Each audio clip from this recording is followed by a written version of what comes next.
Guys, welcome back to some more AFK Arena. Today we're back over on our YouTube account and we're going to be looking at the Mystic Starzone. Now overall, the registration period has ended. Now what we're looking for to get out of this game mode is of course the chest. So when we start looking at the chest that we have down here, we only have 17 fragments of it, and unfortunately last iteration we didn't get to complete the chest. The first one we actually did. So hopefully this time we are going to get these last 3 fragments that we need. Now, looking at the heroes in here, a lot of questions about which hero to get, and it's kind of crazy to think that they built this chest kind of around the hero priority. When you start looking at top priority, and again, I'm just looking general overview of the hero. When you look at utility, the awakened version of Athalia does incredibly well. She is still probably the #1 priority to build, is the awakened version of Athalia. And then I would say even probably followed by the awakened version of Shmira.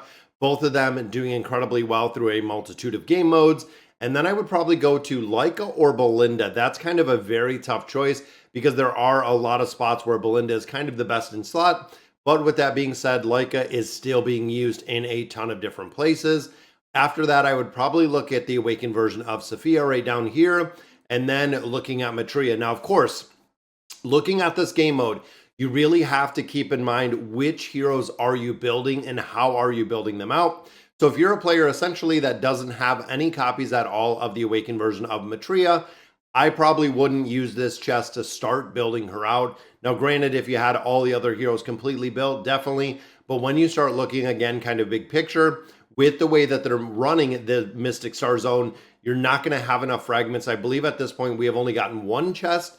This will complete the 2nd chest out of this game mode, which means essentially you're not going to have enough to build a new hero out of here. This is just to supplement essentially the heroes that you're already building within AFK Arena. So again, that would be my first choice. I would look at Athalia and then Shmira, and then look at either Leica or Belinda, depending on who you have built. Could be a case for the awakened version of Sophia in there, and then a Matria, of course. Matria is used some places, like I said, with some comps. She's being used not even with all the hypos, but the hypo teams that she's being run in does require a very big build out with hypo heroes, including Kelton, which is the latest hypo hero that we got. So again, I would probably put her last out of this chest to actually build. So let's look at the event itself. So looking at the Mystic Starzone, we finally just got in here. Now this one, you want to complete all your quests. The goal of this is farm time. That is really the by far biggest away thing, is when you start looking at the rewards. This is the debuff. So we know when the Mystic Starzone came out, a lot of players could come in here, really didn't have to do anything. They got a ton of chests and it really did make a big difference. Now, this was the adjustment they made. That means with this adjustment, AFK players are not getting any loot at all. If you have not occupied Meteorite or for a cumulative of 1 hour, you will not receive any rewards after this round ends. That's right. If you are not playing this round, if you are not playing the Mystic Starzone, you will get no loot at all. If you have occupied Meteorite for one hour, cumulative for 1 hour, so 1 hour or more, you receive 50% of the loot. If you have accumulated it for 3 hours, you will receive 100% of the loot. Guys, you have to get the loot out of here. It is imperative, and I know a lot of players that, come in here or don't like this game mode. This game mode is super, super simplified as it sits today, meaning that when you're coming in here, all you have to do is farm, even if you farm a small ore. Now, granted, that is going to hurt your guild, but even if you're coming in here and you're farming a small ore, essentially that is still going to be very beneficial for your team because you're farming something versus nothing. But of course, the larger ore that you're going to farm, the better you're going to get score-wise, and of course, can result in additional chests. Now you can see here that we have a multitude of chests. I'm going to go ahead and collect all these up. Gives us 25 preview chests. That is right. We have the opportunity to get an awakened hero out of this in its entirety. Now, as of today, on running this account and when I ran the free-to-play account, we have seen 0 of these chests. We have still yet to get 1 of these, and we have run the Mystic Starzone every single time we have ran this, and unfortunately, we have not seen this. And of course, I want to get this chest because most of these I do have built. A lot of these I have at 5-star, but this would give me the opportunity to swap my awakened hero for other awakened heroes, which would be very cool. Now, in addition, we do get cores out of here. You get baits out of here. This is just kind of like the Misty Valley. you just get a ton of loot out of here and pretty much everything that you need short of red chest to build out your heroes. Now, when we start looking at the preview chest, this is where this chest specifically comes from. So making sure, again, that you have kind of as many chances as you can to get this chest, to get these heroes. And of course, it does also contain the red chest for the Awakened Hero, which you can build in the entirety. Now, the big thing with this one is you have 3 of the really key things in AFK Arena. Number 1, you have the time emblems, which are in here. I know, again, when you're starting to get these, we're already at 804. They skipped the Awakened Hero because of Eugene. We have been stockpiling time emblems. Number 2 is the Stargazer Scrolls. Now, of course, Celestial and Hypos, these are where you're building. But in addition, these are used for your Awakened Heroes once you get them to Ascended. So let's say, for instance, we take that Awakened version of Athalia, we get her up to Ascended, she moves over and you can actually summon her out of the Stargazer.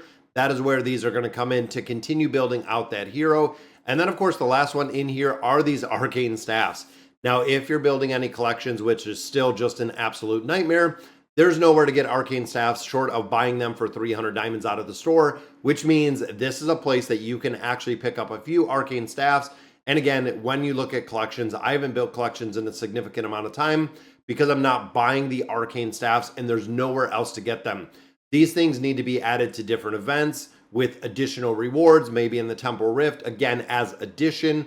They also need to be added into AFK rewards. It's gotten to the point where collections now are kind of old news. A lot of players that don't use any of the regular artifacts or the class-specific artifacts are now building out some of the collections, and this is still an absolute nightmare to get these Arcane Staffs. Then, of course, we just have our baits, we have our poke coins, we have our elemental cores in here. Everything, like I said, essentially that you need to build out these heroes. And as you can see, we already have 40 chests, guys.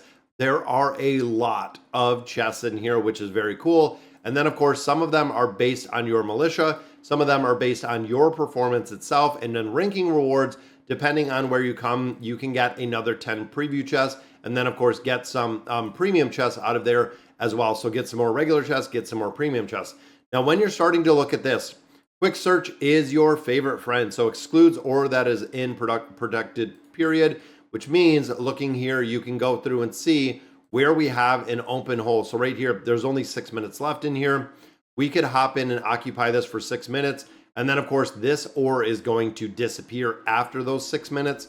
But still, during that time, we're getting a 36% or 36 point upgrade. You can see we're the fastest producing, but we are unfortunately last right now. Now, when it comes to essentially these premium nodes, the premium nodes right here, once they're unshielded, you can attack players in here, but you can see there might be some pretty tough players in here. This one has 49 minutes. Now, when you're taking a node, it offers you a shield. Let me see if I can find an empty node that we don't actually have to. So here we go. So this one, it gives you a shield that you get when you actually get this. Productivity 18. As you can see, the one that we just took was 36.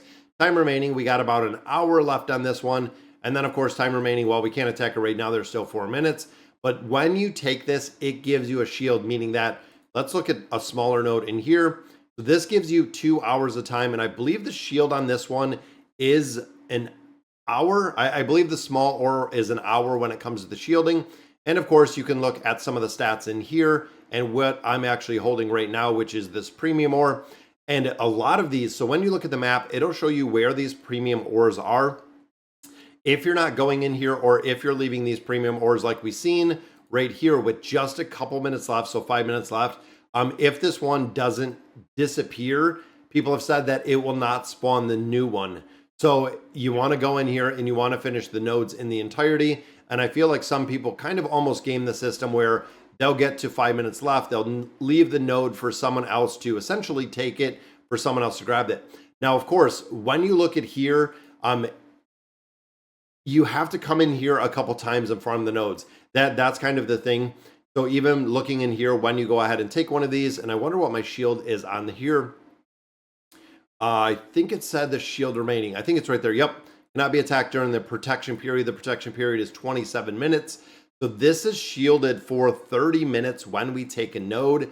I believe these ones are shielded for 45 minutes if I remember. And I thought the smaller nodes were shielded for an hour. Again, I'm just trying to kind of pull that out of memory for this. So coming in here, farming out all of these nodes is exactly what you want to do, because as you can see over here, the cumulative essentially information that we're getting right now, unfortunately, Adventure Walk is in last place. Looks like we were in third for a while, but you can see Desperado is absolutely crushing it. And of course, this is kind of looking at the time and effort that you put into the game. If you can get into these nodes, and for a lot of players, you can come in here and see it'll give you a countdown on the shield. So there's 3 minutes remaining on here. We have 23 minutes on the shield, meaning this node we are not going to take at all. We're not going to have the ability to. That is going to essentially disappear before anything else is going on. But you can check these nodes. 46 minutes left. Right here we have 27 minutes on the shield. So that is only going to give us 15 minutes. And big shout out to Slick from Adventure Walk. And again, looking at some of these, it seems like we're making up some more ground here. So 1 hour, 48 minutes remaining, 18 minutes on the shield. So have to be protective with this one, because essentially once the shield drops, you can be attacked. Now, of course, there are a couple different challenges. Don't really have to worry about these because you complete them just through regular gameplay. When you're going through and occupying the ores, it's pretty easy to get through some of the challenges. And then, of course, you can see which players are playing and which players are not. When you start getting down here, and there are some players literally that are at 0 as of right now, that means they are not going to be getting any loot out of this game mode because they haven't taken any nodes, and they won't get any treasures unless they really step it up and they do hop in there. Now, Garrison teams, you can, of course, put in all of your PvP teams in here. I really recommend just setting your teams in there and then coming in probably a couple times a day, even if you spend, 2 or 3 minutes coming into this game mode, farming up your node, and then essentially taking a different node, making sure that you're supporting your team and you're making a lot more ground. You figure even if we had a lot of the players down here that would hop on and even take a medium node, this would exponentially just fill up a ton of nodes. Not only yield them rewards, but it would also fill out an incredible amount of nodes, meaning this score, even if it was just at 16 or 32, would go through the roof production-wise, and we could actually catch up a lot. But all right, guys, so that is going to do it for today's video. Let me know in the comments what you guys think, and as always, thank you guys for watching.